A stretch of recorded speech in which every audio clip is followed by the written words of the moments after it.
The ecosystem of VRCHAT can be a very interesting place. You can meet all kinds of people with all kinds of different perspectives and interests. But take the wrong turn, and you might just get yourself wrapped up into something you weren't ready for. Degenerates of all kinds lurk at the deepest parts of these jungles, preying on the desperate and innocent.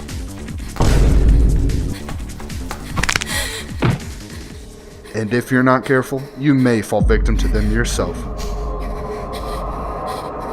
Alright, that's a little exaggerated. Yo, it's KO! And trust me, don't take the introduction too seriously. Today, we'll be talking about one of the biggest communities on VRChat. Whether you're new to VRChat and want to learn what to expect when mingling with its inhabitants, or if you're a returning player who's curious about what's so different about VRChat since you last logged in, or maybe you're a current player who's wanting to compare my descriptions with your experiences. Whatever the case may be, follow me in breaking down what I call the personalities of VRChat.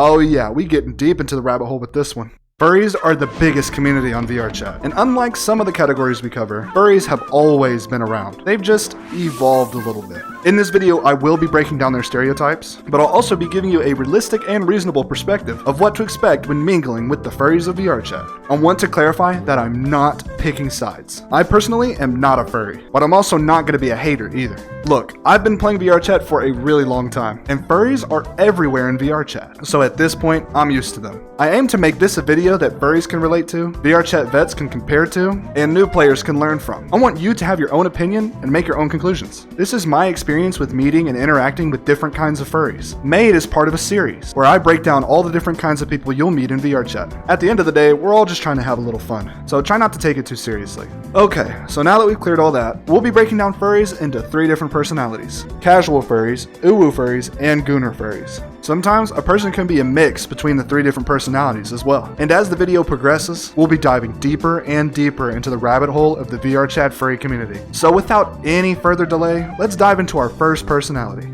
So I was just sitting there, barbecue sauce on my titties. Are you a furry? I'm a furry? No.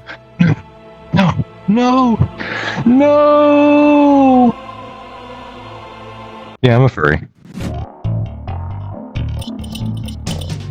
The tamest of the community, the casual furries. This is the personality I'd say the majority of the furries belong to. Casual furries don't usually make a big deal out of the fact they're a furry. They're kind of just chilling, but in a furry avatar. And compared to the other 2 personalities we'll get into, they're definitely the most approachable. Rarity level, common. Casual furries are pretty common on VRChat and can be found practically anywhere. Public worlds, gaming worlds, clubs, you name it. There's also worlds made for furries, and those places are full of casual furries. Community category, furry, or any. Furries often stick with those they can relate to, but that doesn't always mean that they're a part of a furry friend group. Common setup, any. Furries aren't just a VR thing, so really a casual furry can have any type of setup. Casual furries often have the following traits: nerdy, shy, casual, and nice. I will say the average casual furry seems to be pretty nice. A lot of times they don't reach out because they're probably pretty used to being trolled by the average stranger that isn't a furry, especially in public worlds. But if you reach out to one and you're nice, it's pretty rare that they're not friendly back. All furries are at least a little influenced by VRChat, let's be honest. But casual furries are a lot less into the deep end than the other types of furries we'll get into. They're definitely more grounded and a lot more impersonal. For an example of a casual furry, meet Gibbs. I'm Gibbs, and I'm a furry. Gibbs has been fascinated with the furry community for a while now, but he's also into art, sports, has a college degree, makes a decent wage, and after a long day of work just wants to get on VRChat with his friends and enjoy a little bit of downtime. I'm an electrical engineer, and I play VRChat to just unwind and play with some like-minded people. Gibbs often meets up with his friends at the furry hideout.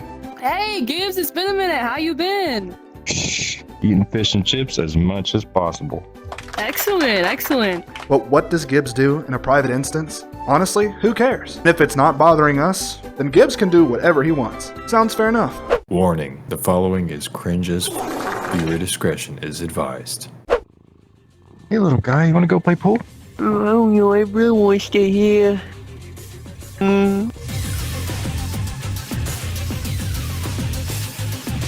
Okay, this is where we start to go off the deep end a little bit. UWU Furries are the stereotype most furries get from the people who don't understand the community. And I get it, because a lot of the stuff that gets pushed out on social media definitely paints the furry community in this way. But I mean, hey, if they live in their best life, more power to them.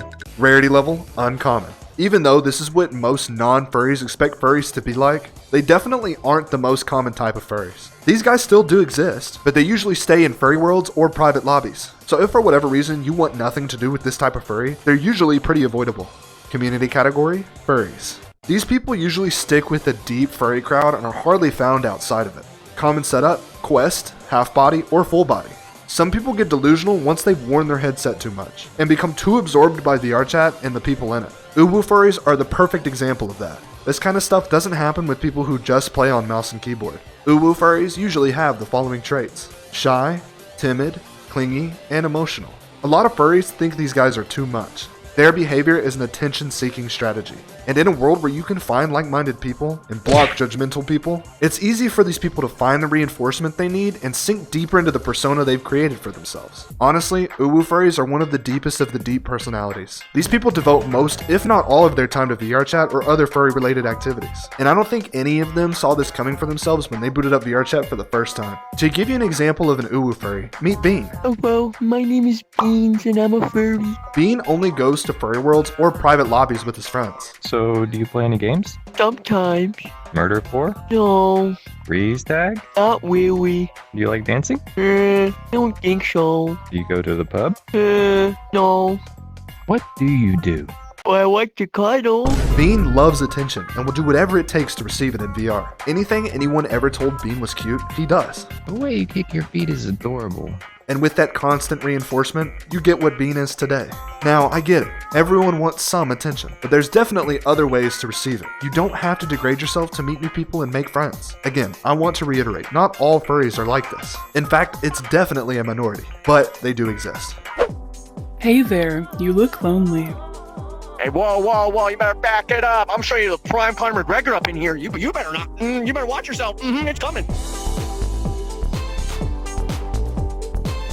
If UWU furries aren't the stereotype you had in mind, then Goober Furries probably are. This specific type of furry is all about getting their freak on. Need I say more? Honestly, we're gonna run through this one real fast. Cause look, I'm not trying to get in trouble with YouTube. Plus, this kind of conversation can get a little awkward. Rarity level, rare. Goober Furries aren't super rare, but they do tend to stick to private worlds. Rarely will you see a Goober Furry in a public world, but that doesn't mean it's impossible. Community category, furry or clever. Like UWU Furries, these guys usually stick with the deeper end of the furry community. Sometimes though, they can be involved in clever communities as well. Common setup, quest, half body, or full body. These guys are deep into VRChat, and that's usually a result of being too immersed by the headset. Goober Furries usually have the following traits: flirtatious, corny, and inappropriate. I really don't want to elaborate. I'm gonna leave it there for obvious reasons, so you're gonna have to fill in between the lines for yourselves.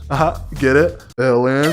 Alright. Just like UWU Furries, these guys are far off the deep end. This specific personality is beyond freaky, and is solely focused on living out their fantasies on VRChat. I'm Rose, and I'm a furry. Rose only gets on VRChat to join very specific clubs. Public worlds? Nah, not for me. I prefer to stay with my kind of people. Sure, she'll do a little mingling here and there, but once Rose finds what she wants, she's off to a private place for the night. For Rose and other Goober Furries, VRChat is the place they get that kind of attention, because Rose can't be a 10-foot tall snake just anywhere, so this is where she goes to live out her fantasies. And so long as Rose doesn't bother anyone outside of her demographic, then hey, more power to her. Are furries safe to approach? That really depends. If you're a furry yourself and you're looking for some like-minded people, then I definitely suggest hanging out with the casual furries. Honestly, none of the furries are out to get you, so at the end of the day, you'll be fine. But I do recommend holding on to your pride and trying not to fall straight into the deep end. Because from what I've seen, honestly, a lot of the time, they're not the happiest people. And I'm not trying to be rude, but if you want to be a happy person, finding meaningful friendships and talking to people who care about you is the healthier way to go about it, not putting on an act so you can get attention. So at the end of the day, I wish for your well-being just as I wish for theirs. And that's all I got for the furry personalities. Oh man. If you think I missed any, let me know. And if you enjoyed this kind of video, I've got plenty that I've released and plenty more coming your way. In the meantime though, check out my skits, where me and my buddies get together and go on little adventures. Watching these videos is a fun way to pass the time, and I got an endless supply of these skits coming out. So stay tuned, cause I'm headed out of here. So see ya.